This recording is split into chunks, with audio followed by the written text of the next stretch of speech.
Notre deuxième candidat écoute du Led Zepp, connaît par cœur les répliques du film Hit et se rend chaque matin à la Timone, au Hype Human Lab. Ici, il étudie la performance sportive. Oui, mais quelle performance sportive ? Tout le problème de la performance, c'est qu'il n'y en a pas qu'une.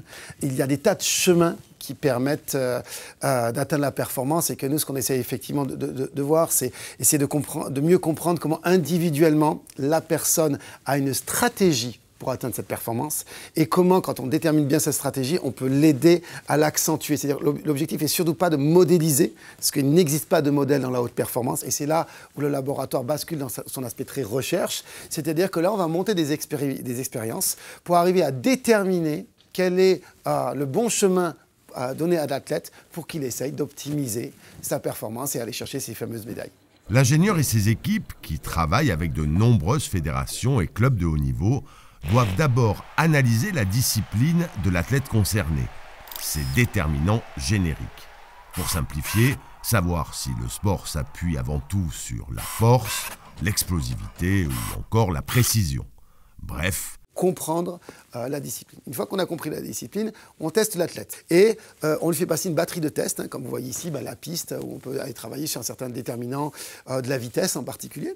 On va déterminer sa performance et on va regarder entre ce qui produit et nous, la discipline qu'on a analysée, qu'est-ce qui match et qu'est-ce qui ne matche pas. Et on essaie de regarder où il y a des points bloquants. Ça peut être sur le sommeil, ça peut être sur la nutrition, ça peut être sur l'aspect physique, ça peut être sur l'aspect technique. On va essayer de déterminer quels sont les manques dans sa stratégie globale. Et à partir du moment où on a des éléments, c'est là où on va enclencher la recherche complète pour essayer de déterminer la meilleure réponse sans bouleverser toute sa stratégie. Je vous le dis, Althea Lorin est championne olympique. Si les résultats concrets des travaux du chercheur peuvent se compter en médailles, ici celle d'Althea Lorin en taekwondo aux Jeux Olympiques de Paris, l'idée forte d'Arnaud Hayes et de ses équipes reste aussi et surtout celle d'établir des passerelles entre le haut niveau et le grand public.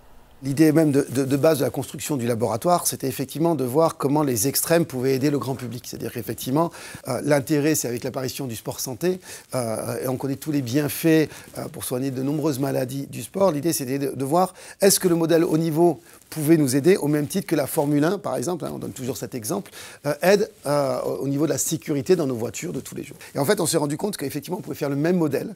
Alors, déjà, par de l'innovation technologique, c'est-à-dire que ce qu'on invente pour le haut niveau, avec des capteurs très précis, on a par exemple un exemple ici d'un fauteuil roulant qu'on a développé pour le sport paralympique et les équipes de France paralympiques. Comment ce fauteuil roulant va pouvoir aider le tout public paraplégique. Donc ça, c'est le premier champ. Deuxième champ, quand on essaye d'analyser la performance à haut niveau, ça nous demande d'analyser le corps avec précision. Et on s'est rendu compte que d'analyser le corps avec précision d'un athlète pour aller voir tous ses petits défauts permettait au grand public de voir aussi leurs défauts. Et on s'est rendu compte que quand on regardait ces défauts, ça mettait en fait des risques potentiels de blessures au ski ou le footballeur du dimanche, tout ça, sur ce qui pouvait arriver, et donc qu'on pouvait intervenir.